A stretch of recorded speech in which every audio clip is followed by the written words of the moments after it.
Class, hopefully you have completed worksheet 1 of unit 9. Now worksheet 2. Worksheet 2 में थोड़े थोड़े सम हम रोज़ करेंगे. तो पहला क्वेश्चन क्या है? The present age of A and B are in the ratio 7:5. 10 years later their age will be in the ratio 9:7. Find their present age. ये आपकी पिछली क्लास में 7th में भी था सम. तो हम कैसे करेंगे? पहले हम इसको एल्जेब्रिक बनाएंगे, इक्वेशन बनाएंगे. प्रेजेंट रेशो दी हुई है, तो जब भी रेशो देते हैं तो हम एक्स लेट करते हैं. ऐसा कोई नई बात नहीं है, आप 7th में करके आए हो. Let present age of A 7x. Age की बात है तो ईयर्स लगाना ना भूलें. Present age of B 5x years. 10 years later means 10 साल बाद. तो अकॉर्डिंग टू द स्टेटमेंट 10 साल बाद की बात करेंगे तो ऑटोमेटिकली दोनों की एज 10 साल बढ़ जाएगी. तो दोनों में 10 आपने ऐड करना है. 7x + 10, 5x + 10. वो कहता है आफ्टर 10 years उनकी जो एज की रेशियो है दैट विल बिकम 9:7. तो अब की बार हमने इसको अपॉन में लिख लिया, क्योंकि इसको अपॉन में लिखा है तो इसको भी अपॉन में लिखना है. क्रॉस मल्टीप्लाई कर दो, x की वैल्यू 5 आ जाएगी. अगर x की वैल्यू 5 है तो present age of A, present age of B. बच्चों बहुत सारे सम आपने 7th क्लास में किए थे इस टाइप के, x वाले रेशियो वाले. उसके बाद है 2 years एगो की बात हो रही है. Father was 3 times as old as his son and 2 years hence का मतलब भी लेटर होता है, बाद में, after. twice his age will be equal to 5 times that of his son. Find their present age. तो अब हमें प्रेजेंट एज नहीं लगानी, लेट नहीं करनी, हमने लेट करनी है 2 years एगो. 2 साल पहले उनकी एज कितनी थी हमने वो लेट करनी है. Let 2 years ago son's age was x years, बेटे की एज x years थी. And father's age was 3 years, 3x years थी. अगर ये 2 years पहले थी, बिफोर 2 years एगो अगर उनकी एज थी, तो अब कितनी होएगी? तो अब जो है प्रेजेंट मीन्स अब वाली जो एज है वो x + 2, 3x + 2. तो जो ये वाला 2 मैंने ऐड किया वो मैंने एगो वाला किया. जो 2 years एगो थी वो अब यहाँ पर प्रेजेंट में जुड़ जाएगी. फिर वो कहता है 2 years हेंस. अब ये हेंस वाला 2 years जो है वो जुड़ेगा. आफ्टर 2 years का मतलब 2 years फिर जुड़ेगा, ये प्रेजेंट एज में जुड़ेगा. वो कहता है 2 years hence twice his age. His का मतलब है फादर की एज का twice will be equal to 5 times that of his सन.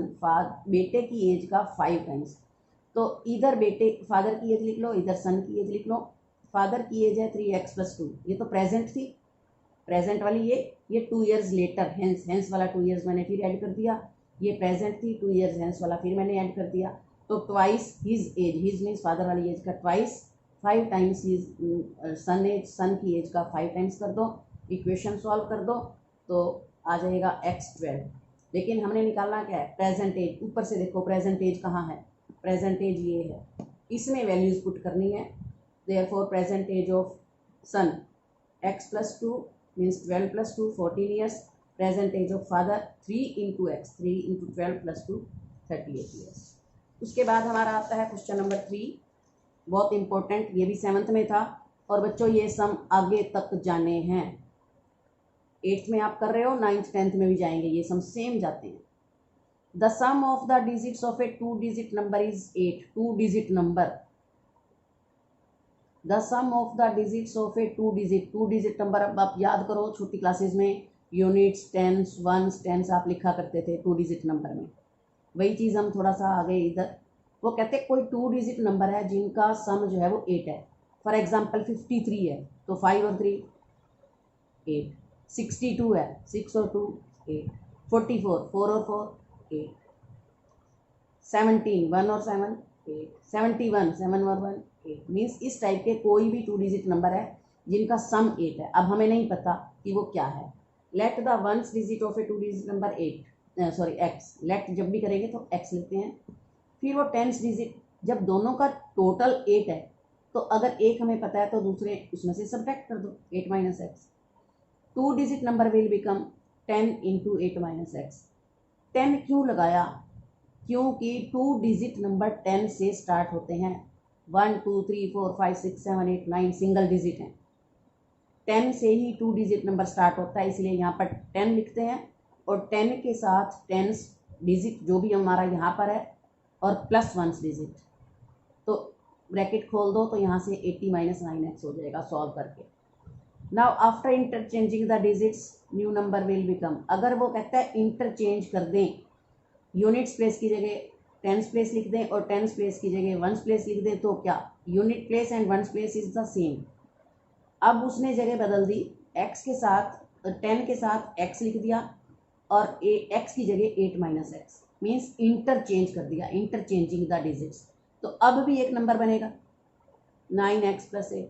मैंने कहा ना कि जो 8 है सम ऑफ द डिजिट्स है वो 35 में 3 और 5 भी 8 है, 5 और 3 भी और 3 और 5 भी, तो मीन्स इंटरचेंज हो जाते हैं।